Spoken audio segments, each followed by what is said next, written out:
Merci, Monsieur le Président. Oui, j'ai de la chance, comme dit Geneviève Gaillard. Merci, Monsieur le Directeur, de votre intervention. La France est l'un des tout premiers utilisateurs mondiaux de produits phytopharmaceutiques, phytosanitaires.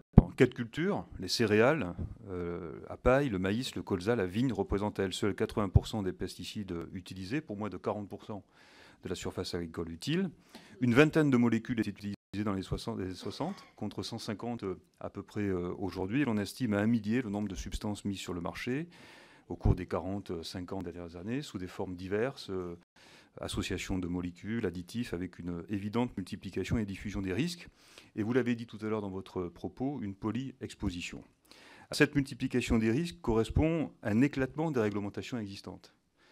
Les pesticides ne font pas l'objet d'une réglementation homogène, puisqu'ils échappent à la réglementation européenne REACH sur les substances chimiques et reposent sur un ensemble de normes éclatées. Ici pour les biocides, là pour les produits vétérinaires. Et c'est un réel problème qui pose une difficulté de cohérence dans la réglementation applicable. Donc, la question, ne faut-il pas plaider pour l'instauration d'une réglementation homogène au niveau européen avec sa déclinaison nationale? L'ANSES a-t-elle l'ambition de porter ce débat? Vous évoquiez dans votre intervention l'enjeu de mise en cohérence des normes européennes appliquées à la question des pesticides. L'enjeu est particulièrement important. Et deuxième question, qui fait écho à la nouvelle mission de l'ANSES en matière de phytopharmacovigilance.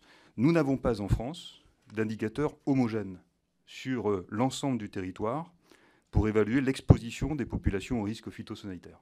Pas d'indicateur unique, homogène. C'est un manque cruel. Si nous voulons progresser dans la prévention des risques sanitaires liés à l'usage des pesticides, si nous voulons aussi objectiver le diagnostic sur l'impact des pesticides auprès des populations, par exemple agricoles, auprès des riverains d'exploitation agricole, et bien sûr, au-delà, il est urgent de doter notre système de veille sanitaire d'un indicateur disponible en tout point du territoire. Quelle est, sur cette proposition, Monsieur le Directeur, la position donc de l'ANSES? Je vous remercie.